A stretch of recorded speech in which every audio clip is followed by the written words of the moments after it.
We're so glad to be with you, and thank you and Spring Point for hosting this series. Marcus is going to put up our slide deck, and we'll give just a little bit more information about Open Door to you all as well. So the picture on the front page is super cute. We launched Pet Help Finder, which we'll share more at the end. There it is. And we are partnered with 211. They're just a fantastic partner. Janet's working with them as well, doing some training. And if this year on National Pet Day, they said to us, what are you guys doing for National Pet Day? And we're a scaling nonprofit, so I did not have a good answer for that. And so they asked if it would be okay if they put together a, pet graphic and celebrated the partnership and put out a blog and a write-up of how important pets are in the lives of people. And, they have such deep recognition of that. And so they made this adorable graphic. So I use it everywhere possible. So today we're going to talk about the how and the why, connecting clients with financially friendly pet services. I'll soon turn it over to Janet. But on the next slide, just wanted to give you a little bit about us.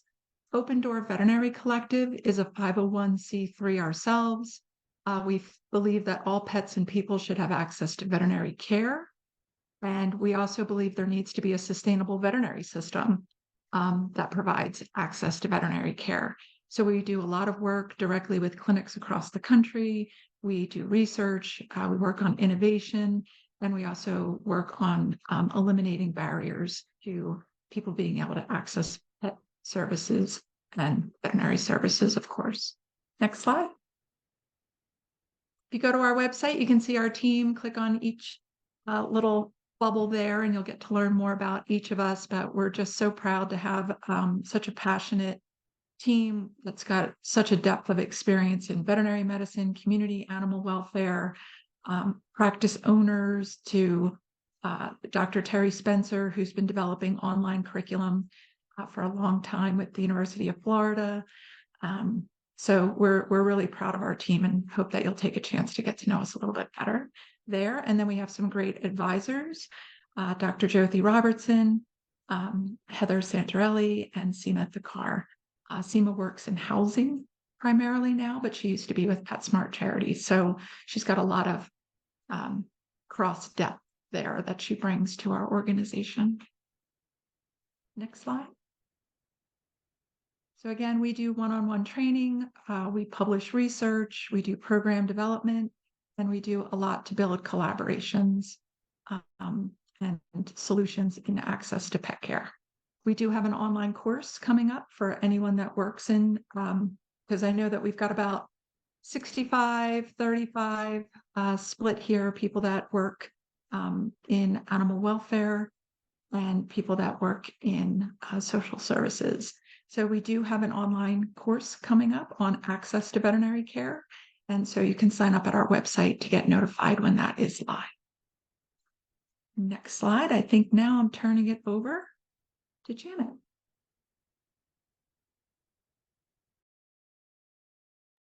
I was muted, had to happen. It's a Zoom training, right? Thank you so much, Heather and Spring Point and all of you for being here together. I want to share briefly a story of how I came to be here with you all today, dialoguing about this. I worked for almost 2 decades in urban community mental health before I was an academe. And in one of those roles, I did community-based crisis assessment, specifically risk assessment, lethality, and suicide. And this just happens to be Suicide Prevention Month, so thought that it would be a good segue into our topic. When I would meet with somebody who was acutely suicidal, one question that I always asked, and it's not my question, I can't take credit for it, it's a question that, mental health clinicians are taught to ask people. And the question is, and was back, a couple decades back now when I first started doing this, the crisis assessment work, question, what has stopped you up until now from acting on your suicidality, your thoughts, your plan? Often enough, I would get the regular, or rather the answers that I had been taught to expect, regular in terms of they show up regularly in research as protective factors, things that reduce people's risk of acting on suicidality. People would say things like, I can't do that to my parents, or I don't want to abandon my children, or I'm afraid of what it would mean for my faith. It goes against my religious beliefs. And those were all things, that we've been trained to expect and explore with people. However, and it's not going to surprise probably anyone in this group, I suspect, was on a regular basis, me and my colleagues getting the response, I don't want to leave my pet. And two things about that struck me. The first, as a quote unquote, lifelong animal person, I wasn't born into a family with animals, but I just sort of came out of the womb, gravitationally pulled to other species. I got it. I got it at that level. It made sense to me that people were staying alive because of how attached, how much they care for their animals. However, as a mental health clinician, it hit me nowhere in my training, my education,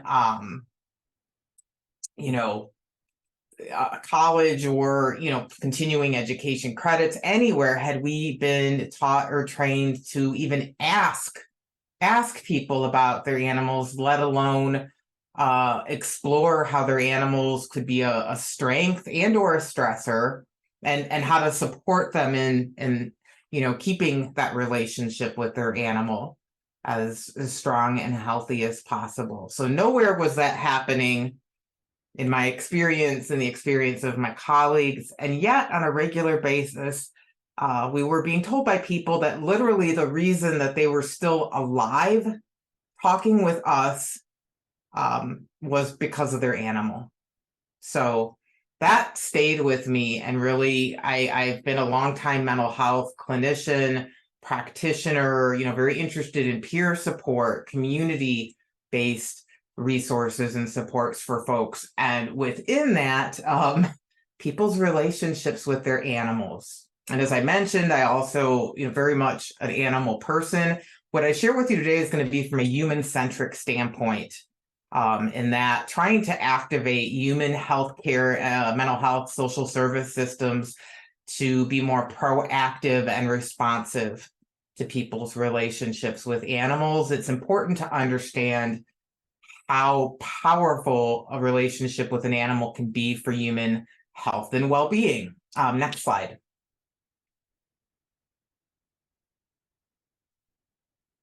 Thank you. So you'll hear the word therapeutic tossed about. If we look it up in like dictionary.com, we would see therapeutic basically means improving a condition or helping to ameliorate something related to a condition. So both ways, reducing the things we don't want, increasing the things we want around health and well-being. Very simple definition. And a lot of times when people think about animals, they think about the things that animals can learn to do to help their people. This is referred to as task-trained benefits. If we had more time, I would ask all of you, there's all sorts of incredible tasks. The earliest for helping folks with visual impairments, I believe it started in a burn unit. One of the world wars, folks were hanging onto the fur of a dog to get around, and somebody realized, hey, we could help teach animals how to guide people. So the task is to guide, sometimes hearing alert, diabetes, related blood changes. They can smell and then do tasks, nudge people or put a paw on somebody to let them know. These are all trained. However, typically this is thousands of hours of training, both to learn the task and to be rock solid in public for animals in this kind of a role. This is not the way the majority of us help get well-being, mutual well-being with our animals. There is what is referred to in varying ways. The natural benefits is one way of having an animal's presence and interactions with us. There's a whole body of research that's emerging around this.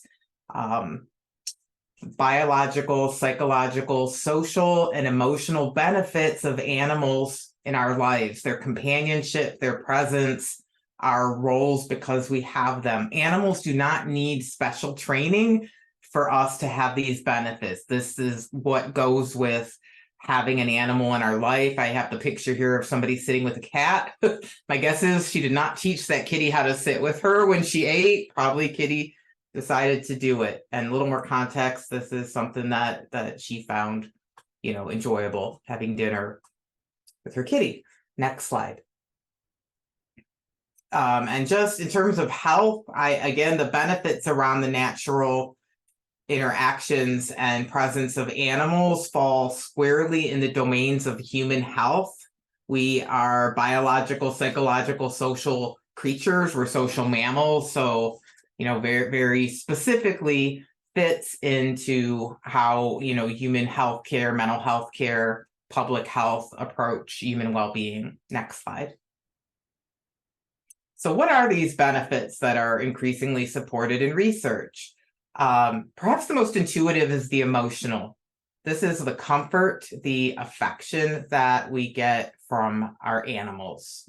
And again, with the relationship, it's reciprocity. It's not a stuffed animal who we like. This is a living being who voluntarily, offers us. I'm not an animal behaviorist. I'm a human service professional, clinical social worker, but I've picked up a few terms. I like affiliative behavior. Again, that shows their own volition. They're connecting with us in species-specific ways, and showing us affection.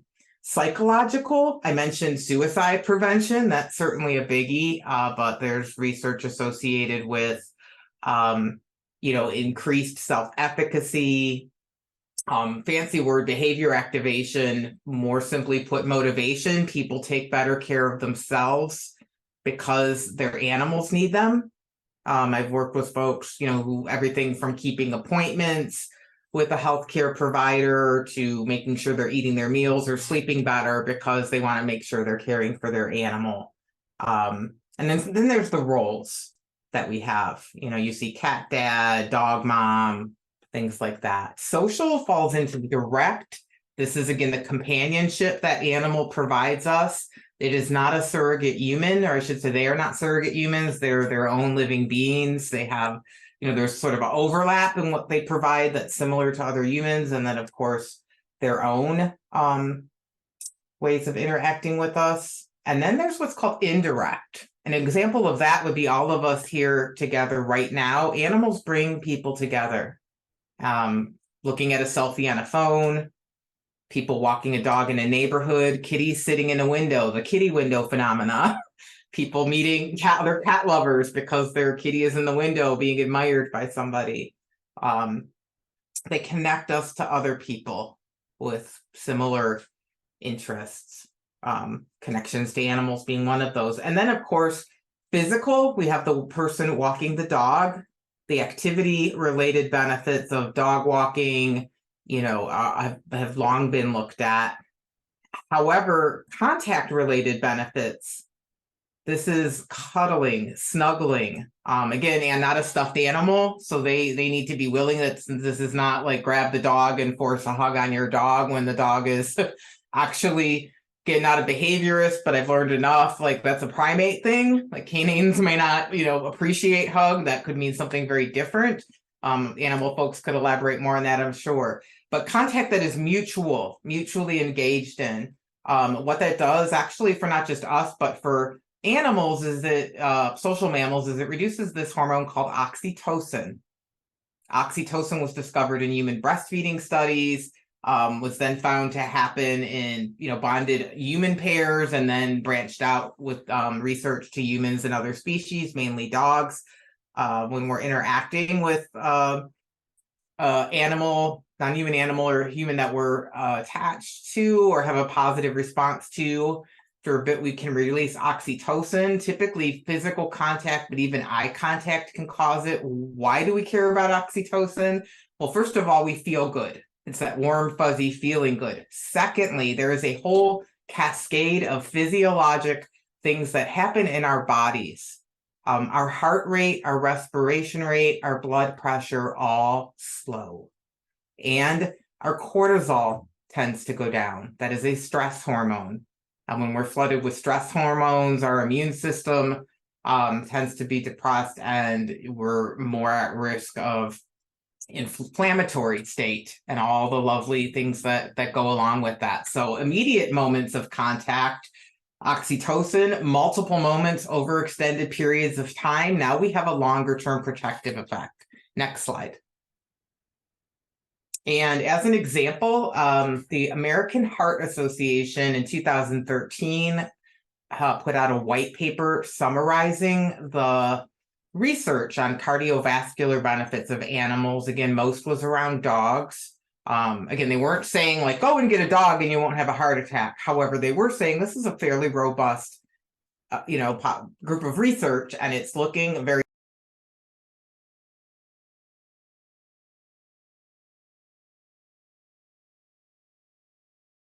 There we go.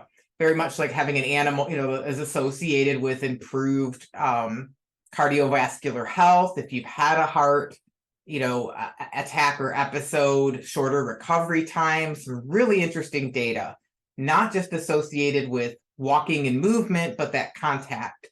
Fast forward 10 years, American Heart Association. So this is the public facing heart health cardiologist folks, national nonprofit. So they're pretty serious about the evidence they incorporate into their public health campaigns. They now have a national one called Healthy Bond for Life. And if you go on this site, there's again that stress response. When we go up into fight flight, heart, respiration, blood pressure skyrocket, so we can run or fight. However, chronically, that is not good for us. Animals can help to reduce that.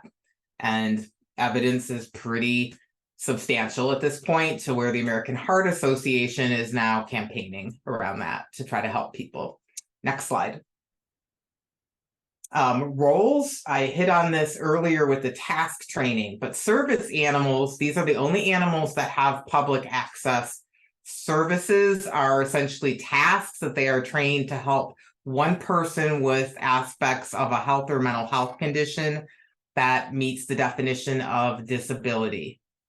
So service animals know tasks, and typically they need to be very comfortable in public settings. Often that's associated with lots of training so that they're not stressed.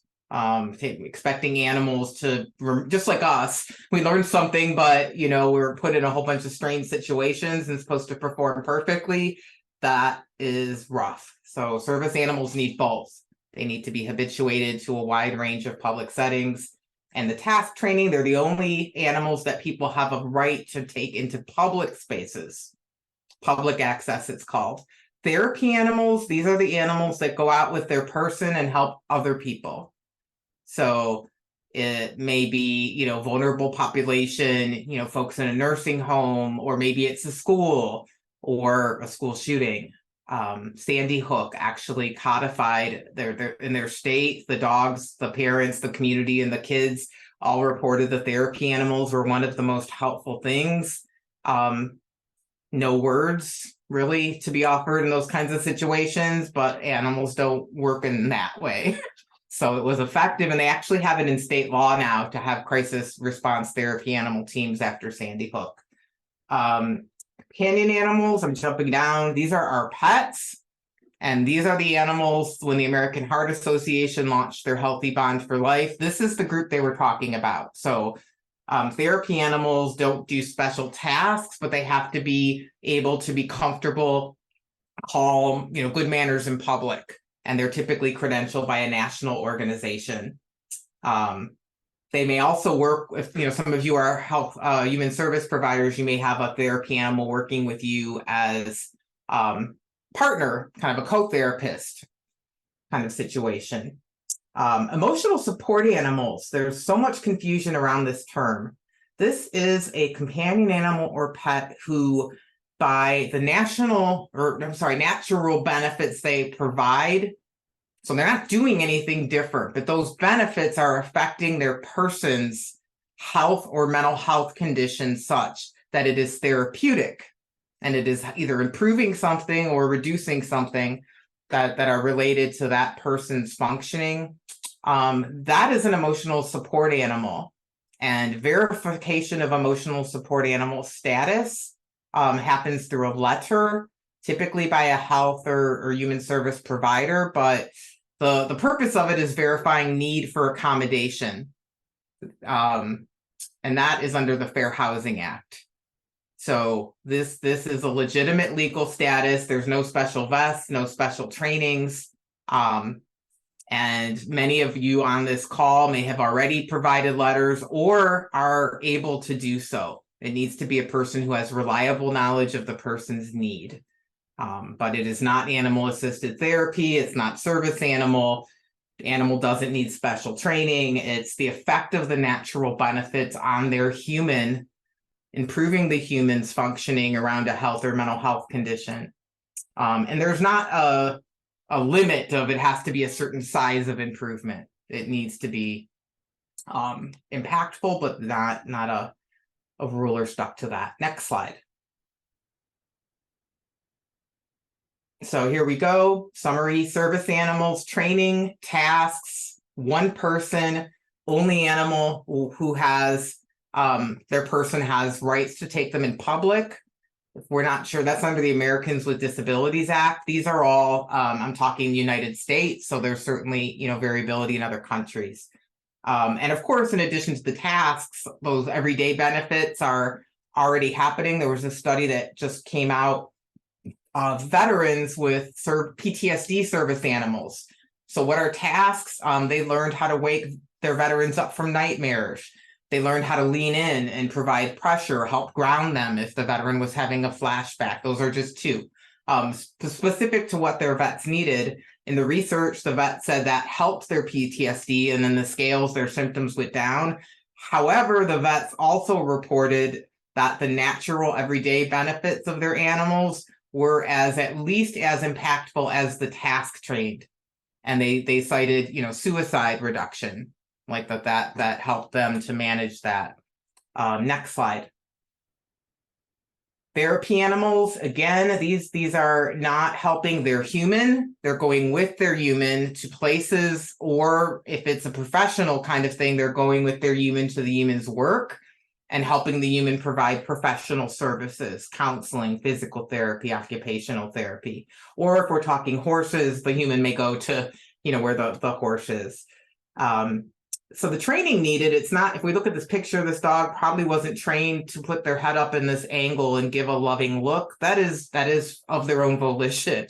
But what we can see is maybe this dog is super, happy and excited, but dog's not jumping up on her. She maybe somebody that her balance, we don't know. So they would tend to be super well behaved and extroverts. They're like, hello, I love you. I haven't met you yet. I love you. I have a little dog. I adopted him thinking he would do therapy dog with me. As it turns out, he is more introverted. And I don't mean to anthropomorphize at all. We could say temperament rather than personality if, we're going to get critiqued for that. But I mean, the fact was he would tolerate new people immediately if I would ask him to, but I could see by his body language, tails, he droop, ears droop, he would kind of be like, when is it over? That is anthropomorphizing. But you can see here, this dog is not like that. This dog is freely offering up. This is a good fit of a therapy dog with humans. The dog is enjoying the work. Next slide. And the dog is bringing the natural everyday benefits to folks who might not already have it, access to it, I should say. And I think in human health and social service, we're really getting strong around that, like thinking about how do we bring that to our clients, our patients.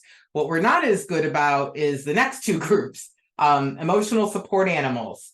These are those natural benefits having a therapeutic effect on somebody who has an existing condition that's causing distress or impairment.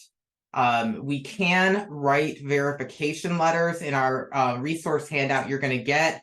I have a link to a training for providers, a sample letter, much more. A study I did, a 1-year study where people, before and after they adopted their ESAs, afterward they experienced decreases in depression, anxiety, loneliness, their qualitative, where they were able to talk about what they thought was different. They all cited their animals and the things that, we looked at earlier.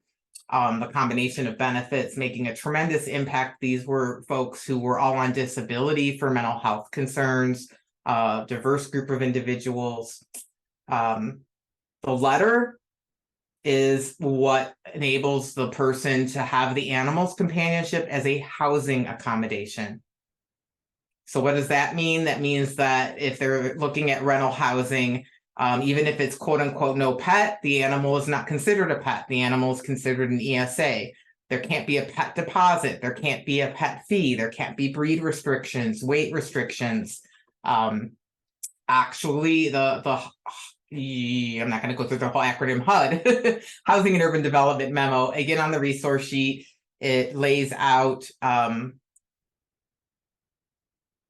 am I looking for? Oh, footnote, and I have it flagged for you on the resource: shelters, housing shelters for folks who are unhoused, domestic violence. These are considered dwellings. People with ESAs are eligible to have their ESAs. A lot of times, not purposefully, but folks will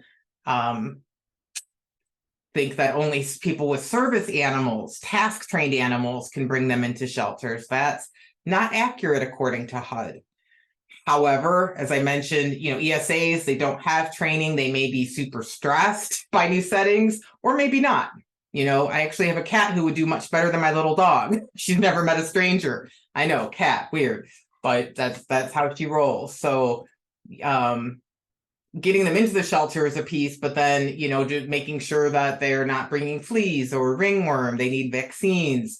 Helping the shelters figure out how to house people with different animals who may not like each other. There's some resources that are available for that. So ESAs, and most of you, again, health and social service folks, can write these letters, and feel free to reach out to me. I'd love to talk more about it, because there's a bunch of online things out there that charge people money that they don't have to pay, and it's made it kind of a punchline. Like every time, there's a news article about emotional support pineapples, I'll get 6 emails. Did you see this? What do you think about it? I'm like, what do you think I think about it? Like, it's not helping all the people that are quietly going about their lives, benefiting from their animals, who are helping their health and well-being, needing that benefit, and not being able to get letters from their providers because of this kind of joke narrative that's happening out there. So this is for real. It's legitimate. United Way 211, United Way Worldwide, Heather mentioned they're partnering with Pet Help Finder. They're also going to be putting resources about ESAs. So when people Google search, they don't get the 500 bogus sites. Or they will, but they can go to United Way and 211 and know it's been vetted and legit. And I'm really hoping to help, the folks that have are eligible for ESA accommodation to be able to much more easily get that. Next slide. And then there's companion animals, and I'm not sure why I thought this lovely picture of me was a good idea, but apparently I did.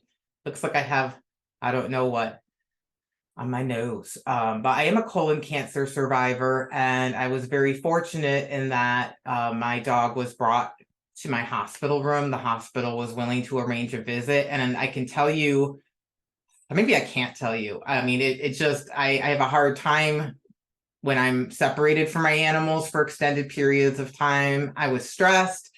It was very scary. At this point, we didn't know if it had metastasized. Was it in my lymph nodes? They did have a therapy animal program, and believe me, I would have loved that too, but nothing compared to having my little guy. And this is the dog that I had originally thought was going to be a therapy animal with me. As you can see, he's great at what he does. He just not usually good in strange environments, but he decided he was fine, and he helped to calm me. 70% of households in this country report having at least one companion animal.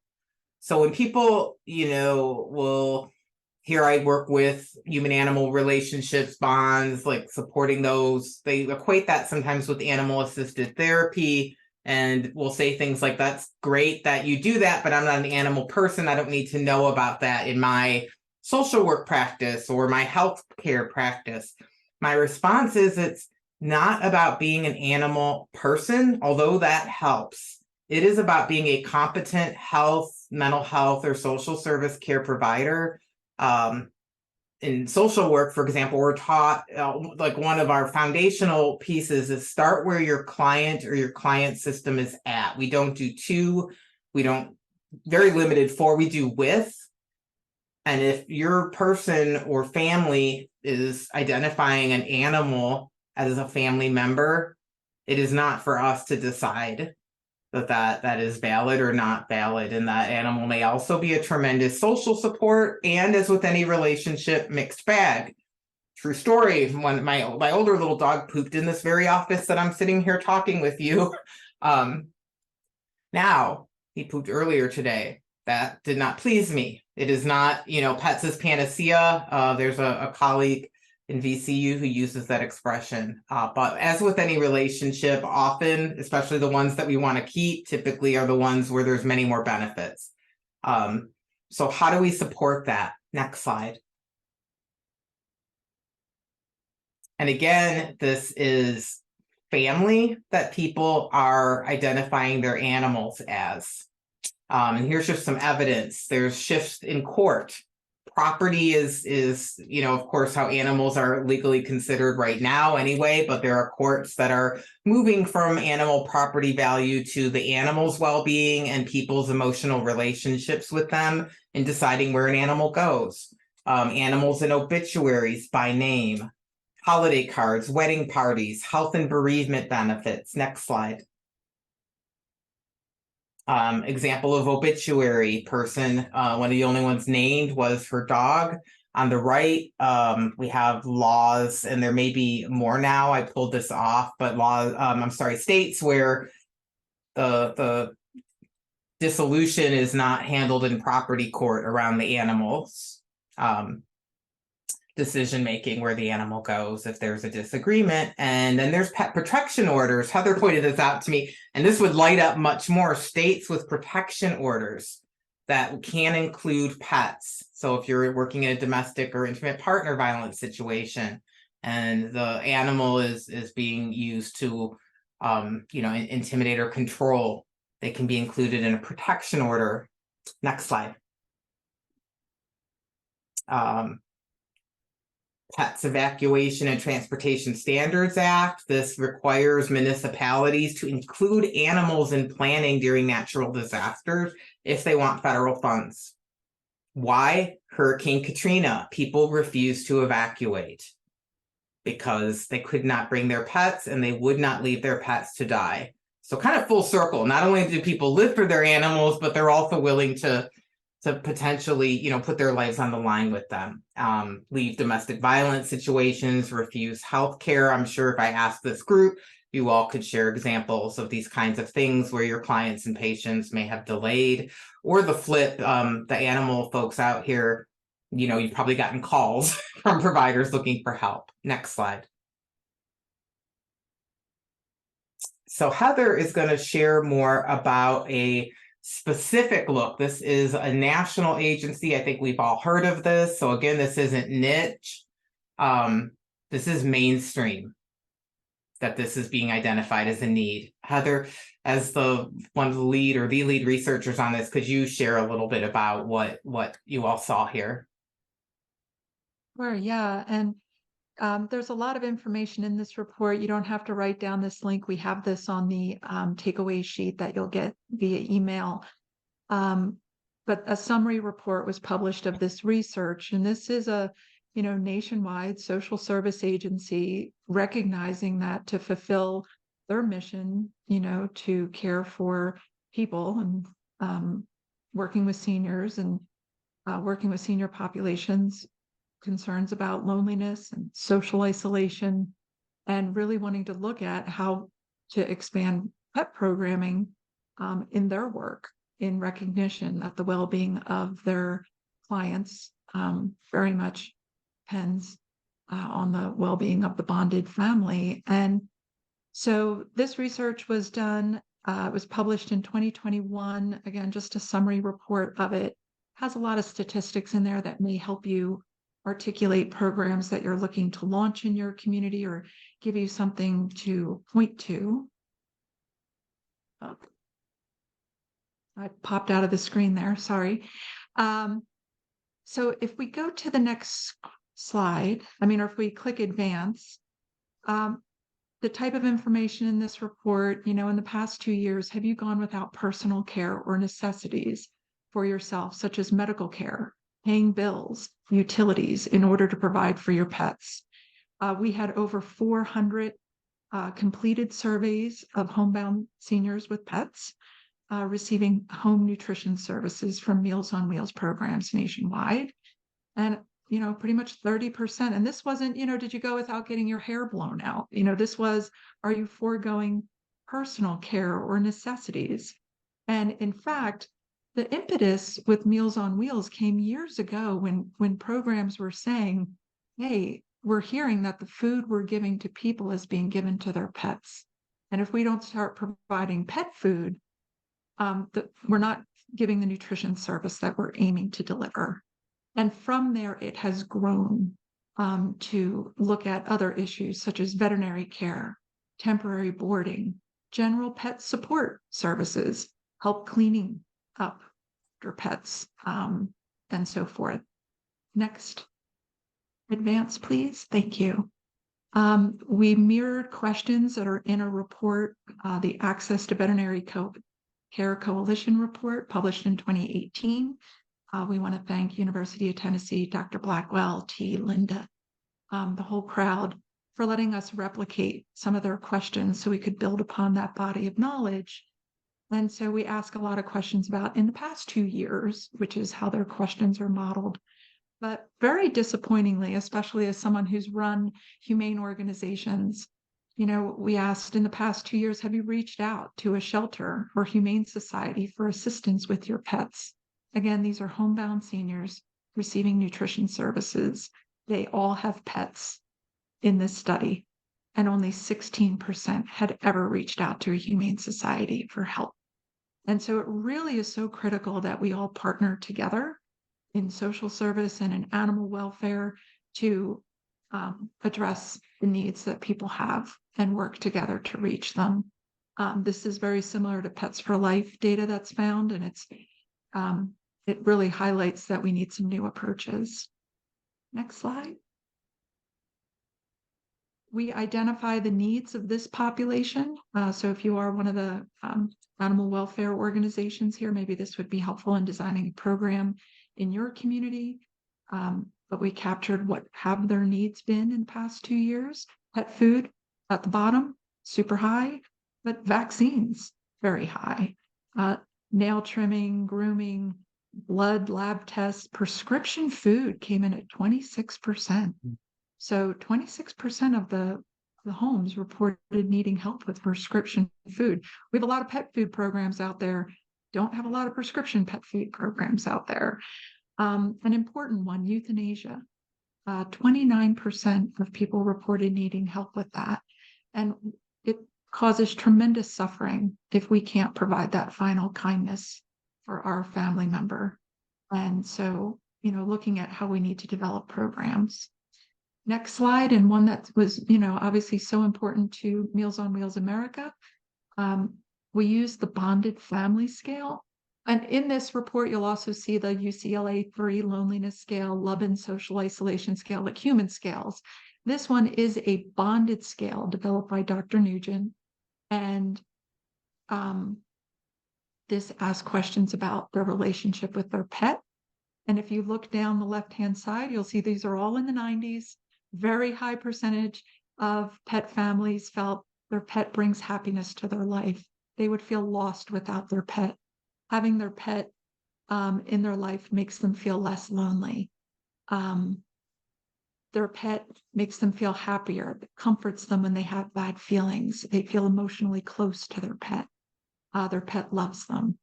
Their pet is a friend. So we don't So the point is there's a lot in here. Sloan posted a question asking about the racial breakdown of the study. We do profile that in the summary. What we had in our studies seemed to map to their general client in terms of age, gender, and race. But we do have that in the report for you, Sloan. Great question. Next slide.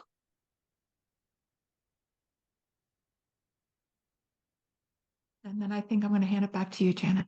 Sure. I think you just illustrated this. You know, a whole other body of research is around the social determinants of human health, which is essentially, you know, there's some, I guess, discussion about that term even, you know, when it's the systems, the environmental factors, the resources that affect people's health and well-being, in addition to their health and medical care. Food is one, and Meals on Wheels, you know, that was their primary target. However, animals and the companionship of animals helping to reduce social isolation for housebound seniors is a secondary kind of piece that was identified in the study and acted on. The need for training, was that for Heather, the question? Was there a need for training identified in the Meals on Wheels study? Yes. I'm going to let Heather take that. There's more on general pet care that may relate to training, but specific pet training was not identified as a high need. But we do identify barriers to being able to access veterinary care, transportation. The inability to access veterinary care is pretty much twice what you see among the general population based on the 2018 study that was done. Transportation many times higher, no surprise. And other items in there that aren't necessarily pet training, but they may be things that social service agencies could do, like helping their clients come up with a plan for their pet if they have to go into the hospital, or a rehabilitation board. There was actually a pretty low percentage of people that had somebody ready to help in that situation.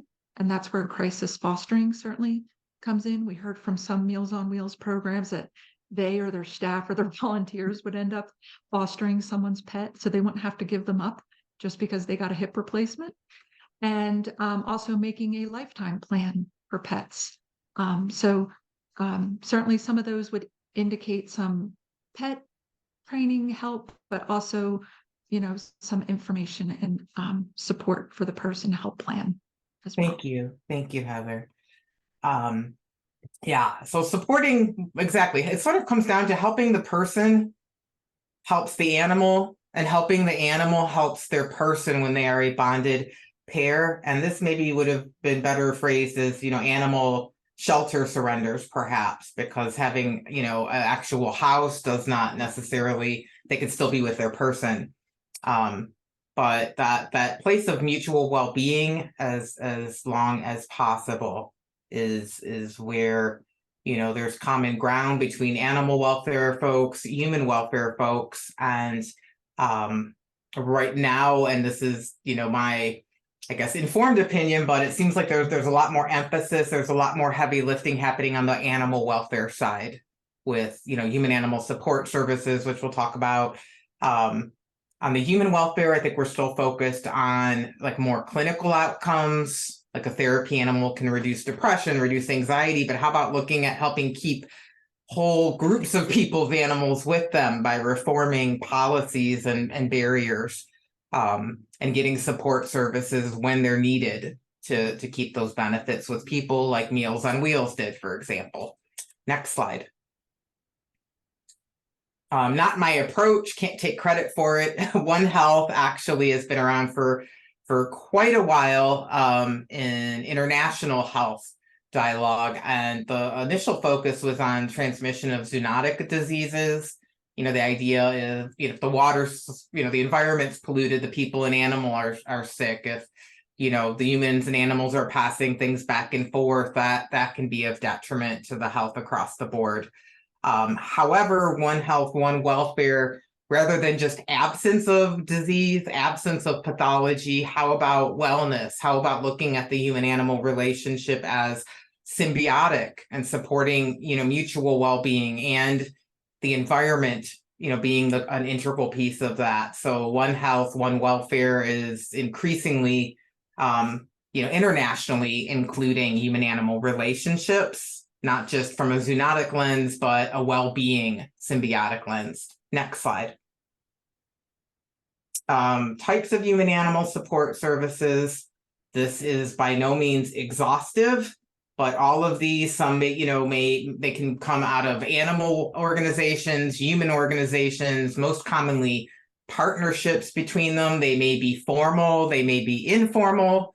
Like in Northwest Ohio, I sort of laughing, it was like 1-800-JANET if a social worker had a client whose animal needed, and then I'd call like the executive director at the Humane Society, and they would look at, and I would kind of, we looked at, of course, formalizing that and making better infrastructures. But my point is, it wasn't there to start. So there's a lot of having to build, and relationship driven and more informal, at least initially.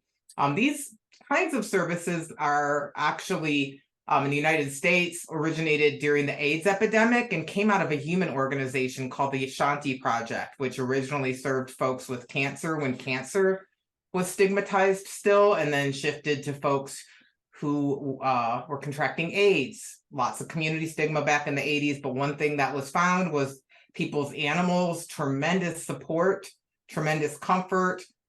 They started putting services together to help people keep their animals with them as long as possible, and then have plans for the animals afterward. And then there's been sporadic expansions across the country, internationally. COVID, second public health crisis, big expansion of human animal support services in the United States. For instance, there's a whole website, and this is formal service delivery primarily. With the AIDS epidemic, there was certainly both community organizing, but this is only one way of providing support and resources. So I also want to point out, community organizing and the informal supports, companions and animals for racial equity care. I'm not great with acronyms, but hopefully I got it right. They have an upcoming conference in October. They have a fantastic, is the community animal care. I know there are some of you that I know Sloan is from CARE, but this is there folks are putting it in our, whether this is working within communities and neighborhoods where you may pull on some of these resources and organize it and build it within your communities as services. So lots of ways of going about this. However, when you're in the moment and you have the person sitting in front of you and they need the help right now, who do you call? What do you do? And it's not Ghostbusters, forgive, I'm dating myself, but what do we do? Well, fortunately, we have a resource. I'm turning it over to Heather. Now I have the Ghostbusters song stuck in my head. Oh, So next slide. So let's go into. And there's some more links being put in the chat about that. Thank you. Gathering. Yeah. Originally, we thought we'd have a very heavy Philadelphia crowd here, so I was sharing an oldie photo of me, just that I've been working in community animal welfare for a few decades. This is probably 1990 on the Ben Franklin Parkway in Philadelphia. I was volunteering with the Women's Humane Society, and that was before they moved out to Bensalem, which is in the suburbs of Philadelphia. But we can move past that now. The shoulder pads in that jacket from a thrift shop probably gives away the year. Okay, so Pet Help Finder, so if you work either in a social service agency or in animal welfare and you've not seen this, this is a website, pethelpfinder.org. And we are just so grateful to Spring Point Partners and Life of Riley that made this innovation possible. It's something that, as you see from that last slide of me, I've been around a long time when there were originally adoption sites being created, and everyone being able to post things in one place and look for adoptable animals, whether they're in Kansas or California. And so it's long been on my mind that we needed a financially friendly pet resource site. And when I worked on the Meals on Wheels project and spoke with these wonderful, Meals on Wheels representatives and social workers that were trying to find resources for their clients' pets, and they didn't know where to look, or if they created a program, it might not have been really efficient. And so that really, a few years ago, had me thinking so heavily about this and talking with so many people and championing for it to be created. And finally, when I came to Open Door, they were like, that's it, we're just going to do it. But we couldn't have done it without the support of SpringPoint Partners. So it's a very easy to search. It was designed on mobile. Most users are using it from a mobile device. You search 3 main categories: veterinary services, food pantry and supplies, boarding and services, and you can look it up by your city, state, or zip, and you will get specific results. I'll take you through some of those in just a moment. I do want to call out the site is in English, Spanish, and French. This week, we are onboarding Arabic, Russian, Mandarin, and one more that's falling out of my head, but I hope to remember it before the end of this presentation. The site is also WCAG 2.1 AA conformant for persons with disabilities. And that is, contrast and cognition and all sorts of tools that they embed in that. Next slide, please. Now, there are subcategories under each of these, and I'll show those to you in just a second. If you were to scroll down the page, you would see we define what financially friendly means. This site does not guarantee that all services are free. They may not even all be discounted. We have hundreds and hundreds of veterinary practices on here who offer payment options that don't have a credit check, or they only have a soft credit check. And not just a soft credit check until the hard credit check to actually get the funds. Like they have really stepped forward in their communities to offer something that really bridges a big divide. And that's actually a research paper we published last year. If you're interested, the link to that paper is, if you click on what is financially friendly, we list all the qualifications. I do want to let you all know that we vet every listing that goes on this website. It's either my colleague Karina or myself, and we look at every single one, and they have to indicate which of those criteria they meet before they are listed. We also have a way for the public and all of you to let us know if a listing needs an update. And I'll show you what that looks like. But let's say you're helping a client, they go to make an appointment on a Saturday when group says they're open and available for a shop clinic, and they're not. There's a place that you can send that feedback to us. We will reach out to the provider and we get these things addressed. So, and there's been times, for example, that, there was a veterinary hospital that only took payment plans for emergencies. That's okay. That's a really important time to take a payment plan from someone, save a life of an animal. So we can add that qualification, and that was added to their listing. That's just one example of one that I got from someone that said they don't take payment plans, and we were able to clear that up. So we welcome your feedback both directly to us, but if ever you see anything, there is a way for you and your clients to let us know as well, because a database is only as good as it's maintained. And so we have a pretty rigorous process around that. Groups can be listed. There's never this is a project of our nonprofit. It will never be a cost to be listed on our site. And it will be never be a cost to use the site. And it's a very simple process to be listed. Once a group is on here, they can very easily log in. They can add other people to manage their page. They can add events, archive events. If you're going to have that same food pantry at St. Luke's Church next month, just unarchive that last event, change the dates, repost it. Everything else will be in there. Cats must be in a carrier, dogs must be on leashes if it's a vaccine event, as an example. We are not replicating other databases that are out there. So if people are looking to adopt a pet, find rental housing, need to rehome their pet, we point out to And if you click there, we refer out to other sites just to get good information to people. If you would just scroll to the next slide, please. So right now, I took this screenshot today. We have over 5,500 resources on this website for you. And if you are a provider, we hope you'll list yourself on here if you're not already on here. And we're really thrilled. We launched the site with 1,800 listings. So for it to already have 5,500, you can tell it's growing daily. So please keep checking back. If you're a social service provider and you don't see something in your area, just please keep checking back because it is growing daily. Again, we thank Life of Riley for their support. We are partnered. We have a few more partners coming on board that will be on there soon, but United Way 211. Hi, Ray. I do have data on who's using this tool. We have Google. It used to be called Google Analytics. It's called Looker Studio now. I actually took those slides out because we're already over time. But I do have, age brackets, males, females, what time of day people use the site, what states, cities, what people are searching. And we offer the specialty codes. So I know how many people are coming here from 211 because they post on their site. So we are doing all sorts of data tracking. We're also optimizing our Google ads to make sure that, as we treasure people's time, if they put up their information here, we're going to make sure people find you.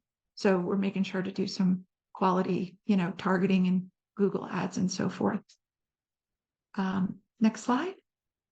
And then I think we want to go take a look, and I will be quick because I know we want to have a good amount of time for questions.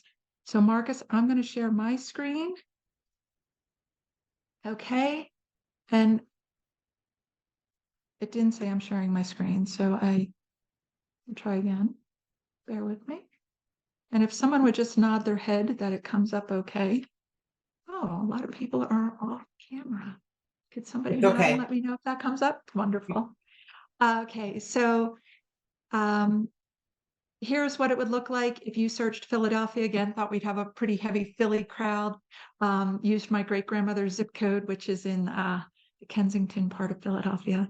And so you can see all the vaccine events come up first, all these dots. You can click on the dot, up will come their information. Or if you scroll down, you can look. So here's a bunch of vaccine clinics, offered by corporate providers. So we have nonprofits, big box chains that have the vaccine services that are a great deal. In fact, often less than what some Meals on Wheels programs were paying for veterinary care when they were trying to provide it for their clients. So just knowing that these clinics are coming up can be super helpful and valuable. Then there's service providers, again, Philadelphia, and there's many pages of them.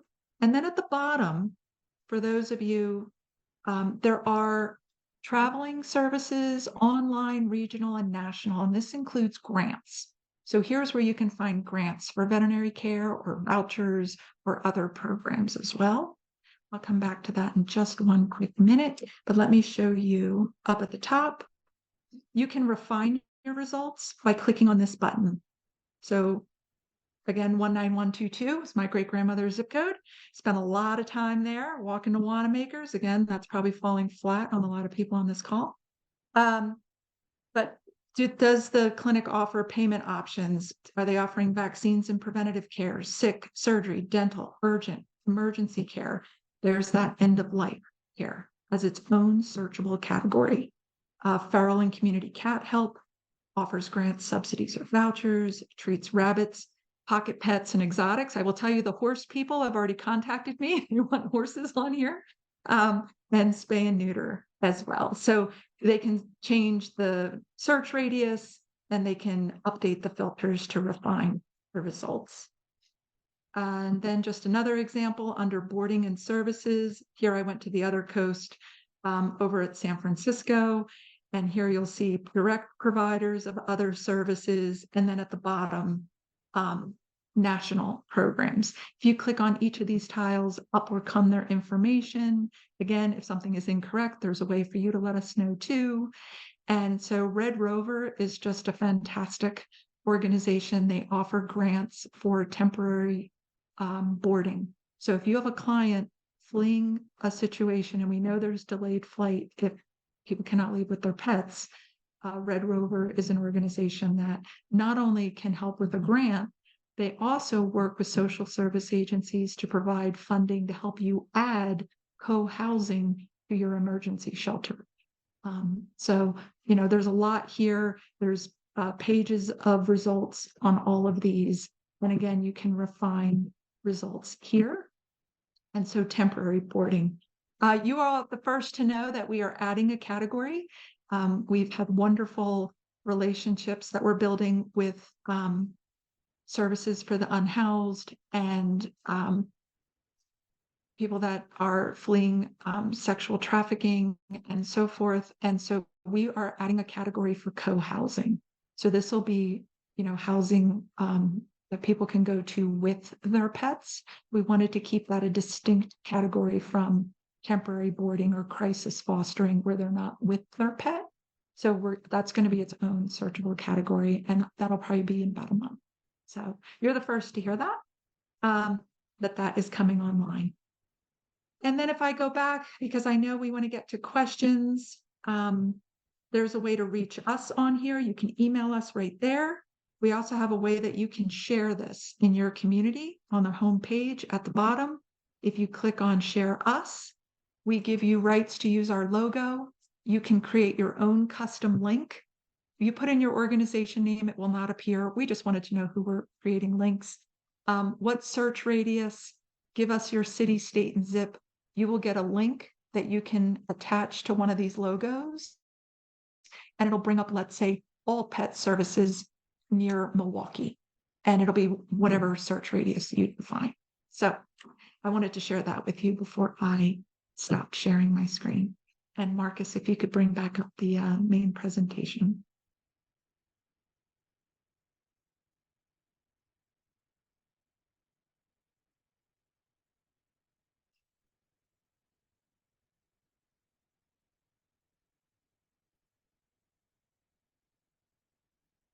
Okay, we can flip by here. We're creating great partnerships again to make sure that the site is found. So if you go to the Humane Society of the United States and you click on, are you having trouble affording your pet?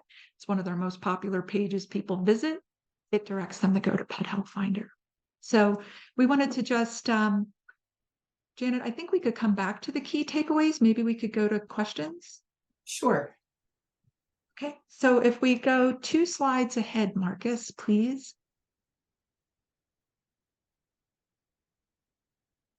Well, and this is my new old dog, shamelessly. We can back up on. That is my new old dog, Bruno. I adopted last year. Oh. Thank you so much, Heather.